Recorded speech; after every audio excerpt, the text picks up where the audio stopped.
تصور کریں، ایک ایسا دور جب انسانیت گمراہی کے اندھیروں میں بھٹک رہی تھی، جب سچ اور جھوٹ کا فرق مٹ چکا تھا اور زمین پر فساد عام تھا۔ یہ کہانی کسی فلسفیے یا پرانی داستان کا حصہ نہیں ہے، یہ ایک حقیقی بے چینی کی کہانی ہے، ایک ایسی تلاش کی کہانی جو آج سے 1400 سال پہلے مکہ کی ان وادیوں سے شروع ہوئی جہاں عبادت کے نام پر بھی صرف پتھر پوجے جاتے تھے۔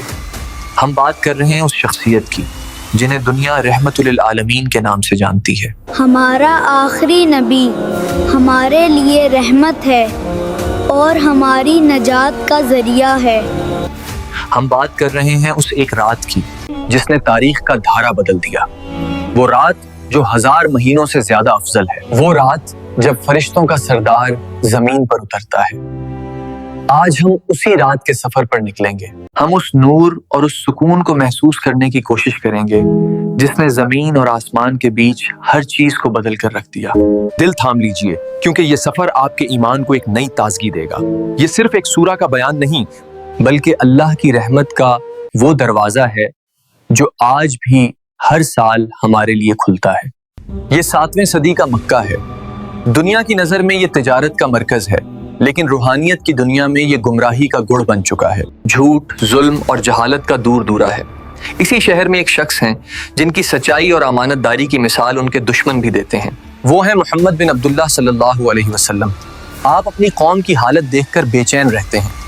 یہ بتوں کے سامنے جھکتے لوگ، یہ بچیوں کو زندہ دفن کرنے کی رسمیں، یہ کمزوروں پر ہوتا ظلم، یہ سب کچھ آپ کے دل پر بوجھ ڈالتا ہے۔ آپ اس اندھیرے سے نکلنے کا راستہ تلاش کر رہے ہیں۔ اسی تلاش میں آپ مکہ کے شور و غل سے دور، شہر سے کچھ میل کے فاصلے پر موجود ایک پہاڑ کی چوٹی پر بنی ایک چھوٹی سی غار میں پناہ لیتے ہیں جسے دنیا غار حرا کے نام سے جانتی ہے۔ سوچیے اس منظر کو، ایک تاریک غار، باہر میلوں تک پھیلا ویرانہ اور ایک تنہا انسان جو کائنات کے خالق کی تلاش میں ہے۔ کئی دن اور راتیں آپ یہیں عبادت اور غور و فکر میں گزار دیتے۔ یہ سلسلہ کئی سالوں تک چلتا رہا اور پھر ایک رات آئی، رمضان کے مہینے کی ایک رات۔ وہ رات تاریخ کی تمام راتوں سے الگ تھی۔ اچانک اس غار کی خاموشی ٹوٹ گئی۔ آپ کے سامنے ایک نوری مخلوق کھڑی تھی۔ یہ اللہ کے سب سے مقرب قریب فرشتے جبرائیل امین تھے۔ انہوں نے آپ سے کہا، اقرا یعنی پڑھیے۔ آپ نے گھبرا کر جواب دیا، میں پڑھا ہوا نہیں ہوں۔ فرشتے نے آپ کو پکڑا اور زور سے بھینچا، پھر چھوڑا اور کہا، اقرا۔ آپ نے پھر وہی جواب دیا۔ انہوں نے تیسری بار آپ کو بھیجا اور پھر اللہ کا پہلا پیغام آپ تک پہنچایا۔ یہ وہ لمحہ تھا جب نبوت کا آغاز ہوا۔ یہ وہ رات تھی جب قرآن کا نزول شروع ہوا۔ یہ رات اتنی عظیم اور بابرکت تھی کہ اللہ تعالیٰ نے خود قرآن میں اس کی شان بیان کرنے کے لیے ایک پوری سورہ نازل فرمائی۔ ہم بات کر رہے ہیں سورۃ القدر کی۔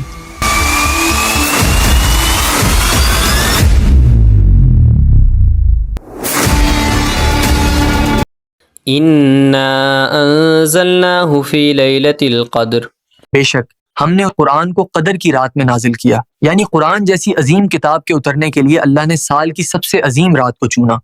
وَمَا أَدْرَاكَ مَا لَيْلَةُ الْقَدْرِ، اور آپ کیا جانیں کہ قدر کی رات کیا ہے؟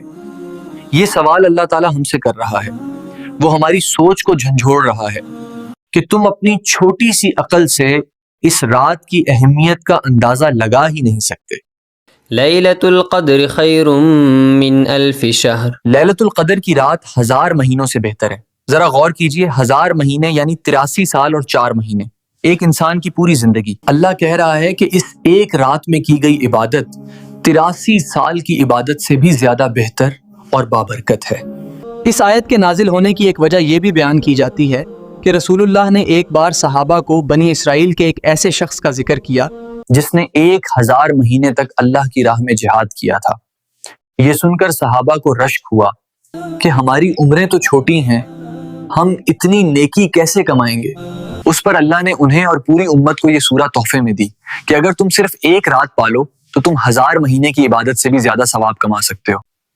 تنزل الملائکۃ والروح فیہا بإذن ربہم من کل امر، اس رات میں فرشتے اور روح جبرائیل اپنے رب کے حکم سے ہر کام کے لیے اترتے ہیں۔ یہ رات اتنی مبارک ہے کہ زمین پر اتنے فرشتے اترتے ہیں کہ زمین تنگ پڑ جاتی ہے، اور ان کے سردار حضرت جبرائیل علیہ السلام بھی زمین پر تشریف لاتے ہیں۔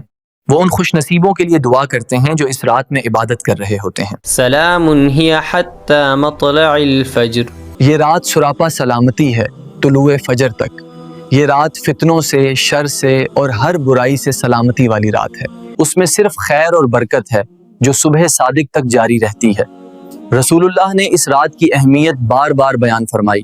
صحیح البخاری کی حدیث نمبر 1901 میں ہے، حضرت عائشہ رضی اللہ عنہا سے روایت ہے کہ نبی کریم نے فرمایا، لیلۃ القدر کو رمضان کے آخری عشرے کی طاق راتوں میں تلاش کرو، یعنی 21ویں، 23ویں، 27ویں یا 29ویں رات۔ آپ نے فرمایا کہ جو شخص ایمان کے ساتھ اور ثواب کی نیت سے اس رات میں قیام کرتا ہے، اس کے پچھلے تمام گناہ معاف کر دیے جاتے ہیں۔ دوستو، غار حرا میں شروع ہوا وہ سفر آج بھی جاری ہے۔ وہ رات ہر سال ہمارے دروازے پر دستک دیتی ہے، نشانیاں پوری ہو رہی ہیں اور وقت تیزی سے گزر رہا ہے۔ سوال یہ نہیں کہ وہ رات کب آئے گی، سوال یہ ہے کہ جب وہ آئے گی تو کیا ہم تیار ہوں گے، اور کیا ہم اپنے رب کے سامنے کھڑے ہو کر اس کی رحمت اور مغفرت مانگنے والوں میں سے ہوں۔ اللہ ہم سب کو لیلۃ القدر کی برکتوں سے مالا مال فرمائے اور ہمارے گناہوں کو معاف فرمائے۔ یہ تھی وہ داستان جو غار حرا کی تنہائی سے شروع ہوئی اور قرآن کے نور پر مکمل ہوئی۔ یہ وہ کہانی ہے جو ہمیں یاد دلاتی ہے کہ ایک رات کی عبادت ہماری پوری زندگی کو بدل سکتی ہے۔